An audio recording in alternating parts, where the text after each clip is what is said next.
रात के समय ऊपर पहाड़ से बड़ा सा एक पत्थर लुढ़कते हुए आया और गुफा का जो दरवाजा था उसके आगे फंस गया। ये लोग अंदर रात में अच्छे बने घुसे, बाहर निकल गए। अंदर से लोगों ने काफी प्रयास किया पत्थर को हटाने का। उसके सातवें दिन उधर से कुछ चरवाहे गुजरे जानवर चराने का। उन लोगों ने देखा कि यहां तो एक गुफा हुआ करती थी, रातों रात गुफा कैसे गायब हो गई।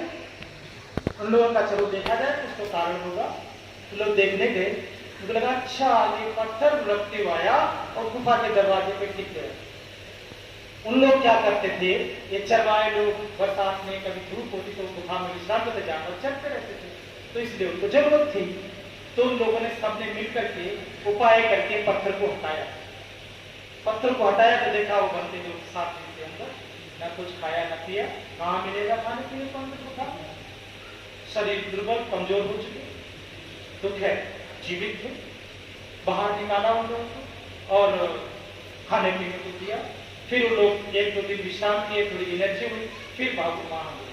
अब उन लोग के चक्कर में अच्छे भले वहां से निकले थे, बुद्ध के दर्शन के लिए निकला था, रास्ते में 7 दिन फंस गया गुफा।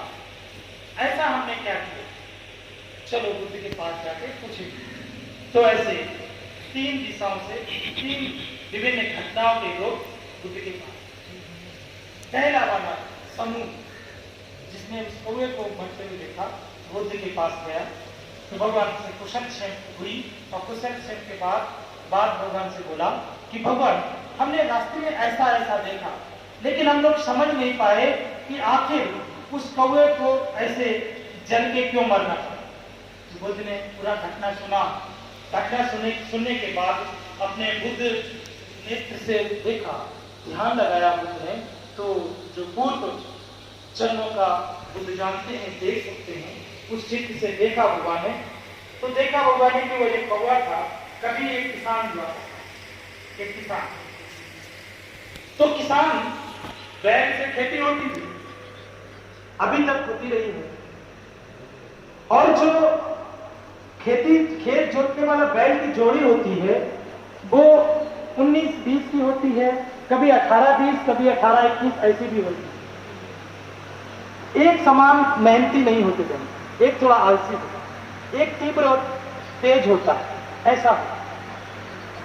तो उसका जो एक बैल था वो कुछ ज्यादा ही आलसी था, एक बहुत तेज था। वो बैल थोड़ा चलता फिर बैठ जाता, फिर डंडा मार के उठाता फिर बैठता चल जाता। तो ऐसे वो खेत जोतता। खेत जोतते हुए थोड़ी सी धूप बढ़ गई, जोतने के लिए थोड़ा सा बचा, एक कोना बचा। उसने सोचा घंटा भर की बात और थोड़ा धूप में करते, थोड़ा बचा है, काम खत्म हो जाएगा, शाम को फिर नहीं आना पड़ेगा। वही सोच करके वह बचे हुए खेत को जोतने लगा। लेकिन वो बैल बार बार बैठ जाए, इधर कड़ाके की धूप सिर में लग रही, इधर ये बैल बार बार बैठ जा रहा है। वो बार बार उठाता फिर वो बैठ जाता, फिर उठाता फिर बैठ जाता। धीरे धीरे उसके चित्त में क्रोध चढ़ने लगा, गुस्सा आएगा ही। इधर धूप का परेशानी, घर जल्दी जाना, इधर ये बैल काम खत्म नहीं कर रहा, बार बार बैठ जा रहा। उसका वह बैल को पहले गुस्से में मारता रहा, उठाता रहा, मारता रहा, उठाता रहा। ज्यादा क्रोध बढ़ गया तो उसने क्या किया, एक बार बैल बैठ गया, उसने उठाया नहीं। जो भी खेत के बाहर कचरा पड़ा था खरपतवार का, उठा के लाया, उस बैल के ऊपर डाल करके आग लगा दी। क्रोध में आकर के उस बैल को जिंदा जला दिया। तो बुद्ध कहते हैं उस समय गुस्से में किया गया उसका वह अकुशल कर्म, पाप कर्म उसके पीछे पीछे लगा, और अभी वो परिपक्व हुआ और उसको भी उसी तरह से जल के मरना पड़ा। तो बुद्ध कहते हैं इस जीवन में रहते हुए व्यक्ति जो चौथे प्रकार का चीज है कि यंग कमं करिष्यामि कुशलम वा पापकं मत्तस्य दयालु भविष्यामि, अपने द्वारा किए गए कुशल अकुशल कर्म से कभी व्यक्ति बच नहीं सकता, कभी भी नहीं बच सकता। उसे मिलना ही मिलना है, देर सबेर सही। दूसरी तरफ वो महिला जो नदी में डूब के मर गई, तो भगवान ने कहा, वो दूसरे वक्त में क्या, भगवान उसका क्या था, उसको क्यों ये सजा मिली? तो बुद्ध ने कहा कि भगवान ने देखा उसके परिचित गामी होकर के दूसरे जीवन से, तो बुद्ध ने देखा कि किसी जन्म में वह महिला एक गृहिणी थी, पति पत्नी और उसके घर में एक कुत्ता, ये 3 प्राणी एक घर में रहते। वो पति खेतों में काम करता था, ये महिला घर में भोजन पकाती थी, समय पर भोजन दे के आती थी और घर का काम करती थी, अर्थात गृहिणी थी। लेकिन इस महिला का आचरण अच्छा नहीं था। जब पति काम से घर से बाहर जाता था तो दूसरे व्यक्ति के साथ दुराचार करती थी। और कुत्ता देखता था और कभी कभी दौड़ के जाकर के उस गृह स्वामी को बुला लाता था, तो कई बार पकड़ी गई। उसके पति ने समझाया बुझाया, जो भी झगड़े हुआ आप लोग, वह महिला ने अपने उस कर्म को नहीं छोड़ा। तो वह कुत्ता जो है वह बुला रहा था, उसने सोचा कि मेरे इस काम का जो रोड़ा है बीच में, वो कौन है? कुत्ता है।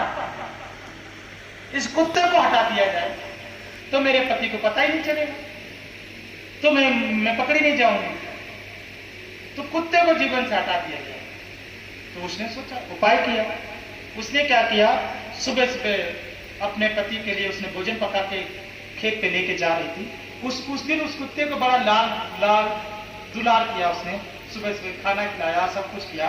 और नदी के तालाब के किनारे वहां तक लेके गई कि तालाब किनारे बैठी, कुत्ते को खाना वाना वहीं बैठ के कुत्ते को खाना देने लगी। कुत्ता ही बैठ गया खाना। उसी समय उसने क्या किया, एक कपड़े में पत्थर का टुकड़ा लपेट करके कुत्ते के पेट से बांध करके कुत्ते को तालाब में डूब दिया। पत्थर भारी होने के नाते तैर के निकल नहीं सकता था, नहीं तो कुत्ता बाहर निकल जाता। तो इस तरह से वो कुत्ता उसी में डूब के मर गया। तो क्रोध में आकर के अपने अकुशल कर्मों को छिपाने के लिए उस महिला ने उस कुत्ते को डुबो के मार दिया था। इसलिए उस महिला को भी इस जीवन में एक कर्म फल उसको प्राप्त हुआ, उसको डूब के ऐसे ही मार। तीसरा बात जो है वो गुफा वाला। एक गांव में ये जो बंदे लोग सातों थे, ये किसी समय में चरवाहा हुआ करते थे, चरवाहा जानवर चराने वाले। तो एक जंगल में जानवर लेके लोग गए थे, इस समय नहीं, दूसरे किसी जन्म में ये जानवर लेकर के जंगल में गए। तो जंगल में जानवर ले जाते समय उनको एक गोहो दिखी। गोहो जानते हैं? छिपकली की तरह लंबा जो होता है गोहो, हाँ गोहो। उसका मीट खाया जाता है, उसको आगे पीछे काट के लोग मांस बना के खाते हैं, मीट खाते हैं, उसको भून के या पका के। तो उनको एक गोहो दिख गई, तो लोगों ने कहा, इन लोगों ने, चलो इसको पकड़ते हैं, पकड़ के भून के खाते हैं हम लोग। तो उसको पकड़ने के लिए दौड़ाया, पकड़ने के लिए दौड़े और वो अपने बचने के लिए दौड़ रही थी। उसी समय उसको एक बिल दिखा और उस बिल में वो घुस गई। इन लोगों ने देखा कि अभी इसको खोद करके निकालूंगा तब तक बहुत शाम हो जाएगी, शाम होने को है, रात हो जाएगी, तो हम लोग घर जाने में देर हो जाएगी। ऐसा करते हैं कि इस बिल को ढक देते और यहां निशान लगा देते, कल आएंगे तब इसे खोद के निकालेंगे। तो उन्होंने क्या किया, जो बिल में जो छेद था उसको उन्होंने किसी पत्थर से ढक दिया और कुछ चारों तरफ जगह साफ करके कुछ लकड़ियां ऐसे ऐसे गाड़ करके निशान लगा दिया, जिससे पता लगे कि यही वो स्थान। दूसरे दिन क्या हुआ कि वह लोग किसी और जगह चले गए जानवर चराने, बड़ा जंगल, अमूमन एक स्थान पर जाते हैं, जगह जगह चराते हैं। इसी तरह से वह लोग जानवर चराते 7वें दिन उस जगह पहुंचे। जब उस जगह पहुंचे तब उनको होश आया, अरे उस दिन तो हम लोग यहां उसको बंद कर गए थे, चलो देखते हैं क्या हुआ। पहुंचे, वो हटाया, थोड़े मिट्टी खोदा, वो निकली। अब 7 दिन तक अंदर पड़ी थी तो दुर्बल तो हो ही जाएगी, कमजोर, तो बड़ी धीरे धीरे रेंगते हुए जा रही। देखा कि ये तो पहले से मरी हुई, इसको क्या मारना। तो उसके दुर्बलता पे इन लोगों को दया आ गई। दया आ गई तो उसको छोड़ दिया, मारा नहीं, जाने दिया। तो बुद्ध कहते हैं कि उन लोगों ने उसको बंद करके रखा था इसलिए इनको बंद होना पड़ा। लेकिन उन लोगों ने उसके प्राणों की रक्षा किया, अभय दान दिया था उसको। उसके पुण्य के प्रताप से ये लोग इस जन्म में भिक्षु हुए, और ये जब तक इसको भुगतते नहीं कर्म को, तब तक कभी अरहत नहीं हो सकते। अब इनके अरहत होने का मार्ग प्रशस्त हो गया।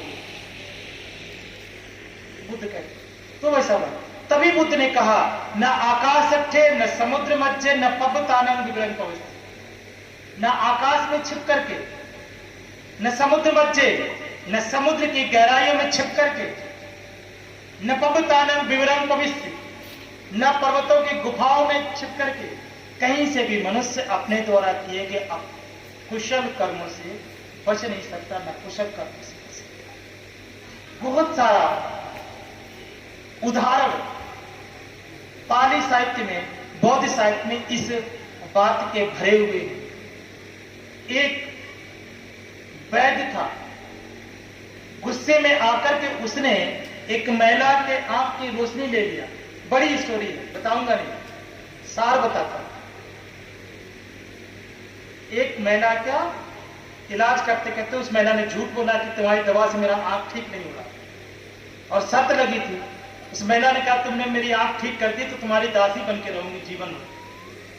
उस वैद्य ने आंख ठीक कर दिया। महिला ने सोचा, अभी हाँ करूंगा तो शर्त के अनुसार दासी बनना पड़ेगा।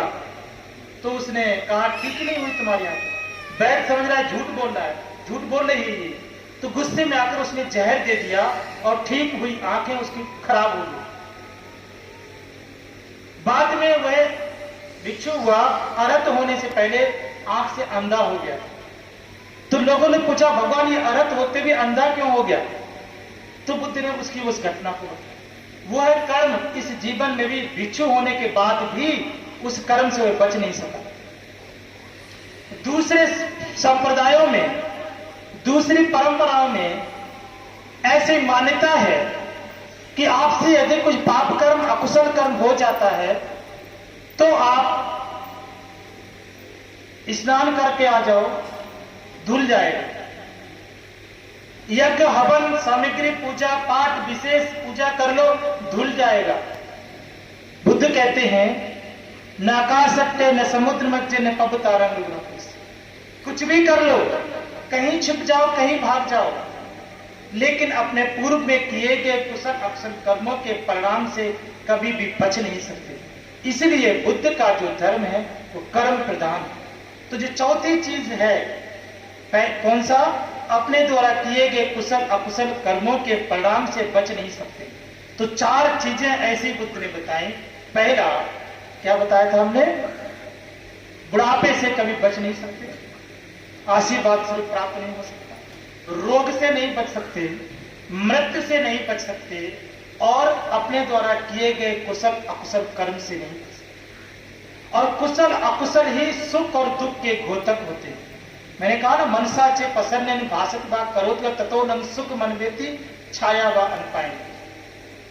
व्यक्ति जीवन में जिस तरह का बोलता, जिस प्रसन्न मन के साथ, अर्थात अच्छे विचारों के साथ, अच्छी सोच के साथ कुछ बोलता है या कुछ करता है, ततो नम सुख मन व्यति, तो हमेशा सुख उसके साथ रहता है। तो अर्थात इन सब के सार को देखें तो एक ही बात प्रकट होती है, स्पष्ट होती है कि जीवन में सुख या दुख का जिम्मेदार मैं स्वयं हूं, मैं ही जिम्मेदार। जीवन में शांति और अशांति का जिम्मेदार मैं हूं। जीवन में उन्नति या अवनति का जिम्मेदार मैं हूं। कोई मेरा उन्नति नहीं कर सकता, कोई मेरी अवनति नहीं कर सकता, कोई मुझे पतन पे नहीं ले जा सकता है, कोई मेरे कल्याण पे नहीं ले जा सकता, कोई मुझे दुख नहीं दे सकता, कोई मुझे सुख नहीं दे सकता। ये सब मुझे ही करना है, मैं ही उसका जिम्मेदार हूं। इन सब के अलग अलग मार्ग हैं। सुख का मार्ग अलग है, दुख का मार्ग अलग है। मुझे ये तय करना है कि मुझे किस मार्ग पे चलना है।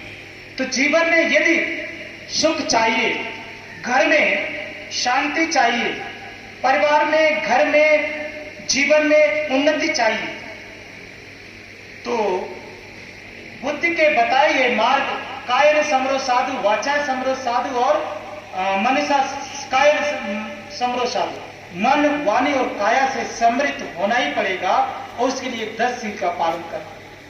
प्रारंभिक तौर पर बुद्ध ने जो 5 बातें बताई, चोरी नहीं करना, हिंसा नहीं करना, व्यभिचार नहीं करना, झूठ नहीं बोलना और नशीले पदार्थों से सेवन नहीं करना, ये उपाय है, ये मार्ग है, यही साधन है, यही यान है, सवारी है सुख रूपी मंजिल तक जाने के लिए। तो ये स्वयं को तय करना ही पड़ता है, इसके अलावा कोई उपाय नहीं है, कोई तरीका नहीं है इस जीवन में। तो इस प्रकार से समय क्या हो रहा है?